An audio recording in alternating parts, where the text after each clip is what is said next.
Hello and welcome back to study with Saurabh YouTube channel. आज की इस वीडियो में हम देखेंगे कि झारखंड सीजीएल 2023 का जो एग्ज़ाम होने वाला है 21 जनवरी और 28 जनवरी को, जिसकी डेट आ चुकी है। तो अब हमें जो अंतिम 30 दिन बचे हुए हैं, तो इस 30 दिनों में हमारी जो स्ट्रैटेजी है वो क्या होनी चाहिए, जिससे हम ये जो जॉब है इसको सुनिश्चित कर पाएँ, इसमें सिलेक्शन प्राप्त कर पाएँ। तो अंतिम दिनों में सबसे ज़्यादा जो फोकस है, हमें क्या नहीं करना चाहिए और क्या करना चाहिए, इस पे फोकस करने की आवश्यकता है।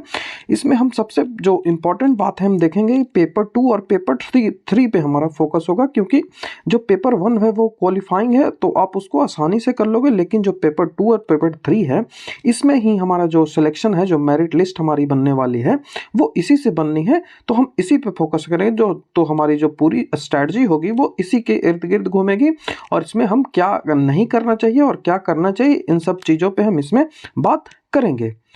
ये हमारा टेलीग्राम चैनल है, तो यदि आप इम्पोर्टेंट पीडीएफ्स और जो इम्पोर्टेंट अपडेट्स होती है उससे जुड़े रहना चाहते हैं तो आप हमारा टेलीग्राम का चैनल है उससे जुड़ सकते हैं। मैं इसका लिंक डिस्क्रिप्शन में दे दूंगा।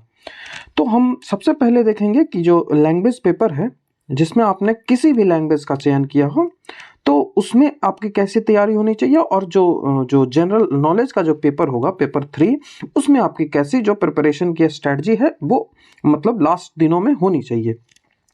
तो सबसे पहले जो आपको ध्यान रखने की एक बात है कि आपको एक आपको आइडिया अब तक लग चुका होगा कि हमारा जो प्रिपरेशन का जो स्टेटस है, जो हमारी प्रिपरेशन की जो अभी जो स्थिति है, उसके हिसाब से आपको ये अनुमान तो लग ही गया होगा कि मेरा कौन सा सब्जेक्ट है वो वीक है और कौन सा सब्जेक्ट है जो स्ट्रांग है।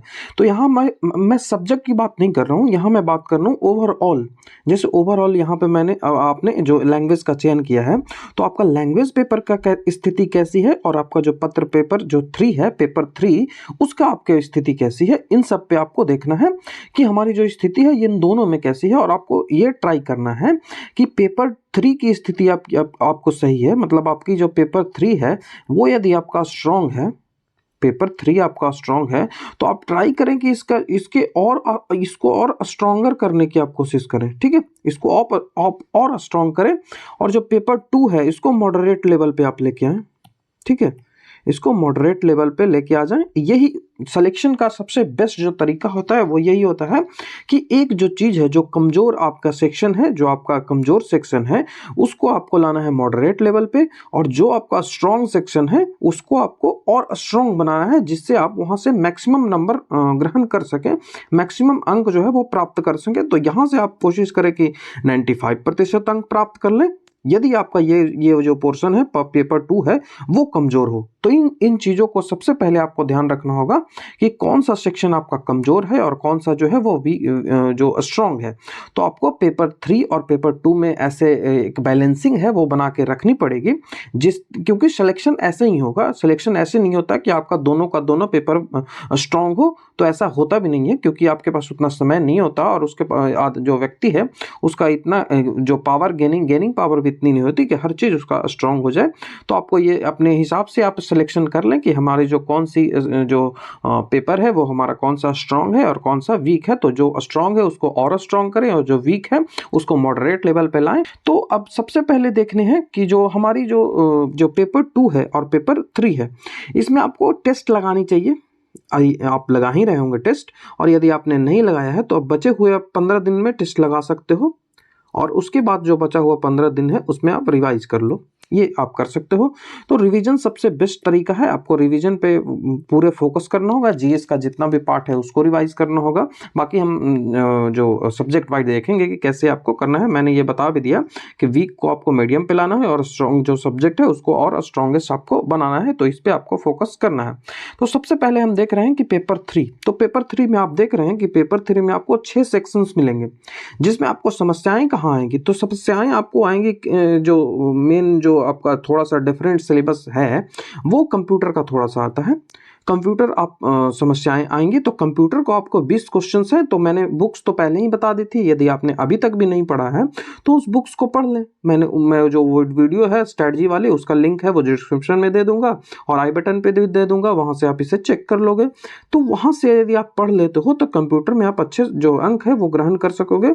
सबसे बेस्ट यदि कंप्यूटर के लिए है तो डॉक्टर गौरव गर्ग डॉक्टर गौरव गर्ग जो स्टडी आईक्यू वाला है, उनका कोर्स आता है लगभग 499 में, शायद आपको मिल जाए, आप चेक कर लोगे। तो यदि आप पेड कोर्स लेना चाहते हो तो इनकी वीडियोस है लगभग 18 से 19 घंटे की इनकी वीडियो है, जो कि कंप्यूटर का जो कोर्स है पूरा इसमें कंप्लीट किया गया है। तो आप इसको प्रेफर कर सकते हो। यहाँ से आप यदि कर लेते हो और इनको ग्रैब कर लेते हो, जो भी चीज़ें ये पढ़ाते हैं उनको आप ग्रहण कर लेते हो, ग्रैब कर लेते हो, उनको याद रख पाते हो, तो मैं ये कहता हूँ कि आप 20 में 20 क्वेश्चंस कर लोगे आसानी से। ठीक है, 20 में 20, मैं ये कहता हूँ कि 20 में 20 आप कर लोगे, एक भी क्वेश्चन नहीं होगा वो यहाँ से नहीं छूटने वाला है। तो इस पे आपको फोकस करना है। कंप्यूटर जो है वो आप किसी बुक से भी कर सकते हो, और यदि आप कोर्स लेना चाहते हो तो ये कोर्स आपको ले लीजिए, और ये जो है वो आसानी से आप इसे कर सकते हो। चीज़ों को ग्रैब यदि कर पाते हो तो 20 में 20 आप यहाँ से कर सकते हो। उसके बाद आता है मैथ्स। ठीक है, दो चीज़ें आपको फोकस करनी है, एक मैथ्स है और एक रीजनिंग है। यहाँ से आपको सबसे अधिक नंबर यहीं से आपको मिलने चाहिए। यदि 40 क्वेश्चंस यहाँ से हैं तो यहाँ आपको ट्राई करना है कि 38 क्वेश्चंस आपके सही हो, क्योंकि ये जो सेक्शंस होता है ये लगभग स्टूडेंट्स जो होते हैं एसएससी बैकग्राउंड वाले खास करके, उनका ये सही होता है। रीजनिंग और मैथ आपका सही होना चाहिए, तभी आप अच्छे नंबर ग्रहण कर सकते हो। तो इनमें आप कोशिश करें कि 38 के आसपास आए। तो एसएससी वाले जो होते हैं उनकी तो इतनी आएगी ही, क्योंकि इसका जो सिलेबस है वो आसान होता है, इसके जो क्वेश्चंस होते हैं वो आसान आता है यहाँ से। तो इनको आप कर सकते हो। तो इनमें आप प्रैक्टिस करें, जो जो जो कुछ थ्योरीज बचे हुए हैं उनको आप यूट्यूब के सहारा लेकर इसे पूरा कर सकते हो। और यदि आप पहले ही इन चीज़ों को पूरा कर चुके हो तो आप प्रैक्टिस पर सिर्फ फोकस करें। ठीक है, उसके बाद जो हमारा सेक्शन आता है वो साइंस का आता है। ठीक है, उसके बाद जो सेक्शन है वो साइंस का आता है। साइंस के लिए मैंने पहले भी बता दिया है। तो आप लास्ट दिनों में आप क्या करोगे, तो लास्ट दिनों में आपने जो नोट्स बनाए होंगे, जो भी बुक्स आपने पढ़ी होंगी, जहाँ से भी पढ़ी होगी आपने, उनको रिवाइज करो। उनको सबसे पहले आप रिवाइज करो और उसके बाद पीवाईक्यू लगाओ। ठीक है, पीवाईक्यू लगाओ। मैंने पीवाईक्यू के लिए आपको स्ट्रेटजी का जो वीडियो था बुक्स वाली, उनमें बताया भी था कि पीवाईक्यू के लिए कौन सी बुक लगानी है। तो पीवाईक्यू के लिए मैंने बताया था घटना चक्र की लगा लो, या फिर ग्रुप डी का जो पूछा गया था, ग्रुप डी में अच्छे लेवल के साइंस पूछे जाते हैं तो उनको लगा लो, यहाँ से आप ले सकते हो। और पीवाईक्यू जो झारखंड में जितने एग्जाम हुए हैं उनके पीवाईक्यू आप लगा लो, मैंने सब आपको बता दिए हैं। तो आप फोकस करोगे लास्ट दिनों में किस पे, क्वेश्चंस पे। ठीक है, लास्ट दिनों में आप क्वेश्चंस पे फोकस करोगे, और जितने ज़्यादा से ज़्यादा आप क्वेश्चन की प्रैक्टिस करोगे। और उसके बाद रिवीजन, जो आपने थ्योरीज जहाँ से आपने बुक पढ़ी होंगी, जहाँ से आपने नोट्स बनाए होंगे, यदि आपने नोट्स बनाया होगा तो वो बेस्ट होगा। और आप बुक पढ़ा होगा तो आप बुक पढ़ लोगे, मतलब रिवाइज आपको करना है। तो साइंस आप ऐसे कर लोगे। और जनरल स्टडीज है, जनरल स्टडीज का सेक्शन काफ़ी बड़ा होता है, वहाँ से आपको 30 क्वेश्चंस मिलेंगे। तो जनरल स्टडीज जहाँ से भी आपने पढ़ी होगी उसको बस आप रिवाइज एक बार कर लो, डेट्स जो होते हैं उनको याद कर लो, क्रोनोलॉजी जो होती है उनको कर लो, तो क्वेश्चंस जो है वो बन जाते हैं। इसके लिए मैंने जो बताया भी है कि पीवाईक्यू कर लो। पीवाईक्यू एक बार पढ़ने के बाद यदि पीवाईक्यू आप कर लेते हो तो आसानी से चीज़ें हो जाती है। ठीक है, तो पीवाईक्यू पे आप ज़्यादा फोकस करोगे। पीवाईक्यू के लिए आप घटना चक्र इस्तेमाल कर सकते हो, घटना चक्र सबसे बेस्ट होता है। तो घटना चक्र आप देख सकते हो, यदि आपके पास हो तो आप घटना चक्र देख लो। तो जनरल स्टडी यहाँ से हो जाएगी। ठीक है, जनरल स्टडी थोड़ा सा बड़ा सेक्शन है, यहाँ से कई सारे इकोनॉमिक्स के भी सवाल आएंगे, हिस्ट्री, ज्योग्राफी, पॉलिटी, जो इन्वायरमेंट है वहाँ से भी सवाल आएंगे। तो कई सारे सवाल यहाँ से आएंगे। तो इन सबको हमने देख लिया यहाँ। उसके बाद जो मेन पोर्शन यहाँ से बचता है, 40 क्वेश्चन यहाँ से आएंगे। 40 क्वेश्चन झारखंड से आएंगे। तो झारखंड की कोई भी आप किताब ले लो, कोई भी किताब, फर्क नहीं पड़ता है कहाँ से प्रश्न आ रहे हैं, तो कोई भी बुक ले लो। और उसके बाद जो पीवाईक्यू है, जितने भी झारखंड के पीवाईक्यू हैं, चाहे वो जेपीएससी में पूछे गए हों या फिर कोई भी झारखंड का एग्जाम हो उसमें पूछे गए हों, उन सबको कर लीजिए। तो ये इनफ होगा, इतना आप कर लेते हो तो 30 प्लस आप क्वेश्चंस कर लोगे आराम से। तो कोई भी आप बुक ले लो, उसको आराम से पढ़ सकते हो, 10 से 15 दिन में उनको ग्रैब कर सकते हो आप। यदि आपने अभी तक पढ़ा भी नहीं होगा ना, तो 10 से 15 दिन काफ़ी है। 10 से 15 दिन में इन सब चीज़ों को आप पढ़ सकते हो। यहाँ से जो जैसे आप प्रीवियस ईयर देखोगे ना, तो आपको खुद पता चलेगा कि जो क्वेश्चन है वो कहाँ से आते हैं। जैसे बिहार बोल रहा हूँ, झारखंड दरोगा का जो एग्ज़ाम हुआ था 2017 में, उसमें कहाँ से सवाल आए थे। तो उन सबको यदि आप देखते चले जाओगे तो आपको एक अनुमान लगेगा कि पेपर कहाँ से आते हैं। ठीक है, मैंने एक प्लेलिस्ट भी बनाया है कि जेएसएससी पीवाईक्यू। ठीक है, पीवाईक्यू जेएसएससी पीवाईक्यू करके एक प्लेलिस्ट बनी हुई है जहाँ पे लगभग जो झारखंड के एग्जाम हुए हैं उनके पीवाईक्यू मैं वहाँ पे करवा रहा था, तो उसको भी आप चेक कर सकते हो। वहाँ से आप करते हो तो झारखंड के भी क्वेश्चंस आप आसानी से कर सकते हो। बाकी मैं इसमें सिलेबस पे कोई भी डिस्कशन नहीं करूँगा क्योंकि सिलेबस की डिस्कशन की यहाँ बात ही नहीं बनती है, तो सिलेबस पे कोई डिस्कशन नहीं होगा। बाकी मैंने यहाँ पे लगा दिया है कि कौन कौन सी चीज़ें हैं उन पे आपको फोकस करना होगा। तो ये करंट अफेयर भी आपको करना होगा, तो करंट अफेयर में इन सब चीज़ों पे आप ज़्यादा फोकस करोगे क्योंकि आपके सिलेबस में दिए हुए साइंटिफिक जो प्रोग्रेस है, नेशनल इंटरनेशनल जो अवार्ड दिए गए हैं, जो लैंग्वेजेस हैं, बुक हैं, स्क्रिप्ट हैं, जो कैपिटल एंड करेंसी है, स्पोर्ट्समैन है, इंपॉर्टेंट इवेंट्स हैं, इन सब पे आप ज़्यादा फोकस करोगे क्योंकि ये आपके सिलेबस में जो स्पेसिफिक करके दिया गया है। और जो साइंस है वो तो 9वीं 10वीं की पूछी जाएगी, वो आपको याद रखना है। और मैथ्स में आप जो है वो एडवांस मैथ पे थोड़ा ज़्यादा फोकस करोगे क्योंकि अलजेब्रिक ज्योमेट्री आपसे यहाँ पूछा जाएगा। उसके बाद जो जनरल ट्रिगोनोमेट्री है वो भी पूछा जाएगा, मेंसुरेशन है वो भी पूछा जाएगा।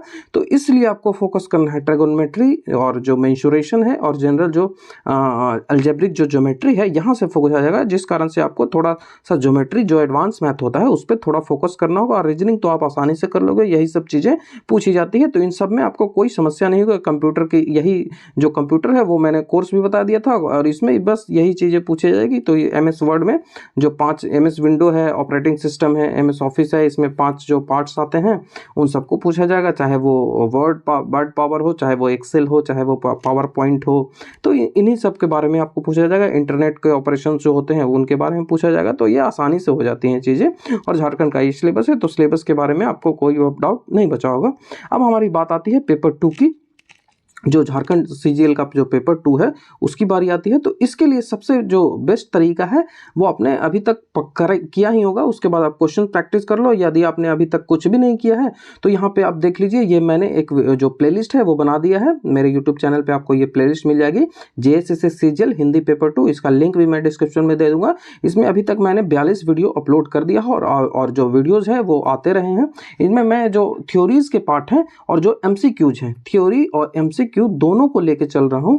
तो धीरे धीरे मैं सारी चीज़ें यहाँ पे कंप्लीट करने का प्रयास कर रहा हूं। इसमें भी हमारी जो स्ट्रैटेजी है वो एक स्ट्रैटेजी हमारी होनी चाहिए कि जो चीज़ें हैं वो कैसे हमको करनी है। जैसे कहानी है, नाटक है, उपन्यास है, इन सब को आपको खुद से करना पड़ेगा, ये कोई नहीं पढ़ा सकता, ठीक है। इन सबको आपको खुद से पढ़ना होगा। बाकी जो कंसेप्चुअल पार्ट है, उन सब चीज़ों को मैं कर रहा हूँ। बाकी इन सब के जो क्वेश्चंस होते हैं वो मैं लाने का प्रयास करूँगा, ठीक है। लेकिन आपको जो चीज़ें हैं वो कहानी जो है वो खुद से करनी होगी। जैसे ये सब चीज़ें हैं, ये सारी चीज़ें मैंने पहले ही पढ़ा दिया। हाँ, कुछ पार्ट्स मैंने नहीं पढ़ाए हैं क्योंकि ये आपको याद करना होगा। तत्सम, तद्भव, देशज, विशेषज, ये आपको याद करना होगा, ठीक है। ये सब चीज़ें के लिए आपको कोई भी बुक, चाहे लूसेंट हो या फिर आदित्य पब्लिकेशन की कोई भी बुक हो, हिंदी की कोई भी बुक हो, वहाँ पे आपको ये तत्सम, तद्भव, देशज, विशेषज ये चीज़ें मिल जाती है। तो आप इनको याद कर लोगे, वहाँ से कोई प्रॉब्लम नहीं होगी। फिर यहाँ से रस, छंद, अलंकार, ये 3 चीज़ें मैंने नहीं पढ़ाई है।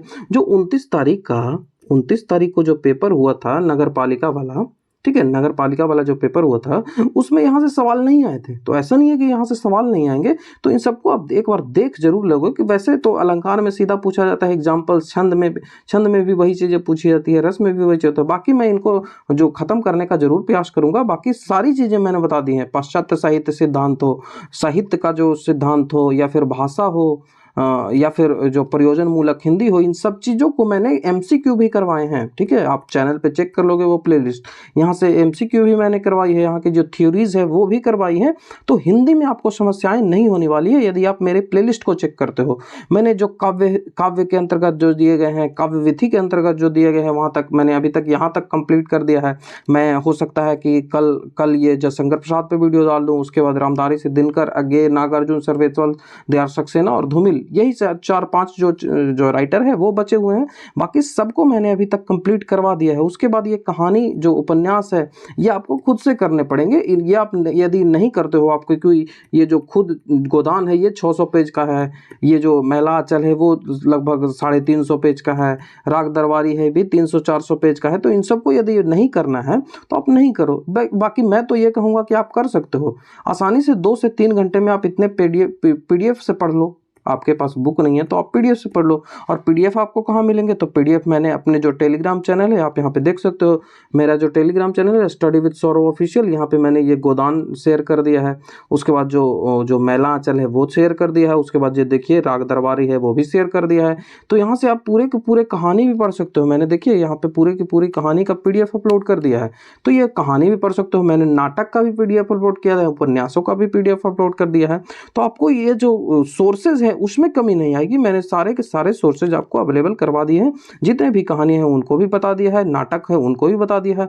और सबसे बड़ी जो मेरे पास क्वेरी आ रही थी वो आ रही थी कि हिंदी साहित्य का इतिहास रामचंद्र शुक्ल का आप पढ़ा दीजिए।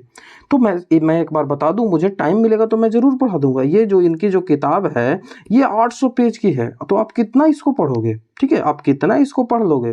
तो इसमें जो सवाल आते हैं जो मैंने देखा है वो कहाँ से आते हैं, तो इसमें काल डिवीजन से आते हैं। जो वीर गाथा काल हो गया, जैसे मध्यकाल हो गया, तो काल का डिवीजन है वो कैसे हुआ, वो कितना से कितना ईस्वी के बीच होता है ये पूछा जाता है। और उनके बाद कथन पूछे जाते हैं। तो इन दो चीज़ों पे आप फोकस करोगे। मैं प्रयास करूंगा कि इन दो चीज़ों पे एक स्पेशल वीडियो कर दूं जिससे वो चीज़ें हैं आपके क्लियर हो जाएंगी। और उसी तरह से डॉक्टर नागेंद्र का है यहाँ से भी हो जाते हैं। तो ऐसा नहीं है कि आप जो हार्ड चीज़ें होती है, जो आपको हार्ड लगे, उन सब पे ज़्यादा फोकस आप कर दो। तो ये सिलेक्शन नहीं होने का सबसे बड़ा कारण होता है कि जो मुझे हार्ड चीज़ लग रही है, जो भारी चीज़ें हैं उन पे मैं फोकस कर लूँ और जो आसान चीज़ें हैं उन पे फोकस ना करूँ। ऐसा जैसे मान लिया कि यहाँ से 10 ही सवाल आ गए तो आपके पास 90 तो बचते हैं ना, 90 क्वेश्चन तो आपके पास बचते हैं। आप ऐसा ट्राई करो कि 90 में आप 80 लेकर आ जाओ, ये भी तो हो सकता है। लेकिन आपके पास यदि समय है तो आप ये दो चीज़ों को पढ़ सकते हो। लेकिन ये थोड़ा सा टफ होता है, तो आप ऐसा नहीं करो कि टफ चीज़ें पे ज़्यादा फोकस करो कि मुझे यही करनी है, मुझे यही करनी है। ऐसा नहीं होना चाहिए।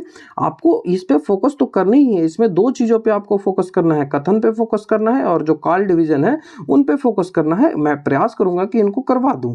लेकिन आप ऐसा नहीं है कि इसी के पीछे पड़े रहो कि मुझे यही करना है, मुझे यही करना है। ऐसा नहीं करना है। आपको जो सिलेबस बचा हुआ है उन सब पे आप पूरा का पूरा फोकस करो। वहाँ मान लिया कि यहाँ से 10, जैसे कि मैंने बताया 10 नहीं हो तो 90 के 90 तो आप क्लियर करो। 90 में आप कोशिश करो कि मुझे 80 आ जाए। यहाँ भी तो हो सकता है। ये जो व्याकरण है यहाँ से आसान आसान सवाल आएंगे, सर्वनाम, क्रिया विशेषण, कारक, मुहावरे, यहाँ से काफ़ी आसान सवाल आएंगे। तो इनको आप यदि एक बार समझ लेते हो तो इसमें कोई समस्या आपको नहीं आएगी। तो इसी पे आपको मेन फोकस जो है वो इसी पे करना है, तभी आपका जो रिजल्ट है, जो सिलेक्शन है वो होगा। ऐसा नहीं है कि जो आप हार्ड चीज़ों पे फोकस करके आसान चीज़ों को छोड़ दोगे और आपका सिलेक्शन हो जाए। नहीं, आप आसान चीज़ों पे पूरा वार करो। जो आपको आसान लगती है, जो आपको इजी लगती है, उस पर पूरा चोट करो, उस पर वार करो। और जो हार्ड है उसको छोड़ दो। इसका सीधा सीधा एक एग्जाम्पल है कि एक हाथी से आपको हारने से, ये एक हाथी है उससे हारने से ज़्यादा अच्छा है कि 10 चींटी को आप पटक दो। 10 चींटी को आप पटक दो। तो आप हाथी से हमेशा बचने का प्रयास करिए। ये यदि आप फॉलो कर लेते हो तो आपका सिलेक्शन जो है वो सुनिश्चित हो जाएगा। तो ये सब हाथी किस कैटेगरी में आता है, इन सब के पीछे नहीं पड़ना है। हाँ, यहाँ से काल डिवीजन कर लेंगे हम, यहाँ से जो कथन है वो पूछ लेंगे, कथन जो है वो पढ़ लेंगे, ठीक है। बाकी अदर सेक्शन से उस पर हम फोकस करेंगे, उसके जो चीज़ें हैं उन सारी चीज़ों को देख लेंगे। और वो जो 29 तारीख का जो पेपर हुआ था उसको आप देख लो, और उसके बाद जो मैं पढ़ाया हूँ चीज़ें उसको आप देख लो। तो आपको सारी चीज़ें मैच दिखेंगी, सारी चीज़ें आपको मैच दिखेंगी। मैंने जो पढ़ाया है वही चीज़ें आई हैं, ठीक है। क्योंकि मैं जो चीज़ें होती हैं वो प्रीवियस ईयर जो होते हैं उन सबको देख के पढ़ाता हूँ। PYQ को मैं देखता हूँ, तभी उसके अनुसार ही मैं चीज़ों को पढ़ाता हूँ। जिस कारण से प्रश्न जो है वो जो मैं पढ़ाता हूँ वहीं से लगभग आ जाते हैं। तो इस पर आप फोकस करिएगा। और जो चीज़ें हैं, जो हार्ड सेक्शंस होते हैं उस पर ज़्यादा फोकस ना करें। और टेस्ट जो सीरीज है मैंने उसके बारे में तो आपको बता ही दिया। तो यह वीडियो था जिसमें हमने डिटेल्ड वे में चर्चा कर ली है कि आपके जो स्ट्रैटेजी है वो लास्ट 30 दिनों की स्ट्रैटेजी आपकी क्या होनी चाहिए। और ये जो प्लेलिस्ट है ये आप जरूर फॉलो कर लोगे यदि आप हमारे चैनल पर नए हैं। तो JSSC सीजीएल हिंदी पेपर 2, यहाँ से आप हिंदी के जो पेपर 2 में आप आसानी से 90% तो आप ग्रहण कर ही सकते हो अंक। ठीक है। 90% अंक आप ग्रहण कर सकते हो। जितना मैं पढ़ाता हूँ कहानी उपन्यासों को आप अलग से कर लेते हो, तो इसमें आप आसानी से ग्रहण कर सकते हो। तो यदि आपको वीडियो अच्छा लगा है तो आप हमारे चैनल को सब्सक्राइब, वीडियो को लाइक, शेयर और कमेंट जरूर कर दें, जिससे हमसे ज़्यादा से ज़्यादा लोग जुड़ सके और ज़्यादा स्टूडेंट्स का हमसे फ़ायदा हो सके। तो वीडियो को शेयर जरूर कर दीजिएगा, जिससे जो ज़्यादा से ज़्यादा स्टूडेंट्स हमसे जुड़ पाएँ। ये हमारा जो है वो सोशल मीडिया के कुछ लिंक है, जैसे फेसबुक, टेलीग्राम, ट्विटर है, या फिर मेरा जीमेल ये है। यहाँ पे मुझे आप मैसेज कर सकते हो, या फिर मेरे टेलीग्राम पे भी आप मुझे मैसेज कर सकते हो। मेरा यूज़र आईडी है, वो भी आपको लिंक डिस्क्रिप्शन में मिल जाएगा। मेरा यूज़र आईडी है सौरभ, SAURA भी, स्पेलिंग पे थोड़ा सा ध्यान रखिएगा, SAURA भी, सौरभ 25 सिंह। ठीक है, तो ये मेरा यूज़र नेम है। तो यहाँ पे भी आप मुझसे यदि बात करना चाहते हो तो मुझे मैसेज कर सकते हो। तो ये जो जितने भी सोशल मीडियाज़ के लिंक है, मैं इसका लिंक डिस्क्रिप्शन में दे दूंगा। तो वीडियो देखने के लिए थैंक यू। आपसे नेक्स्ट वीडियो में मिलता हूँ।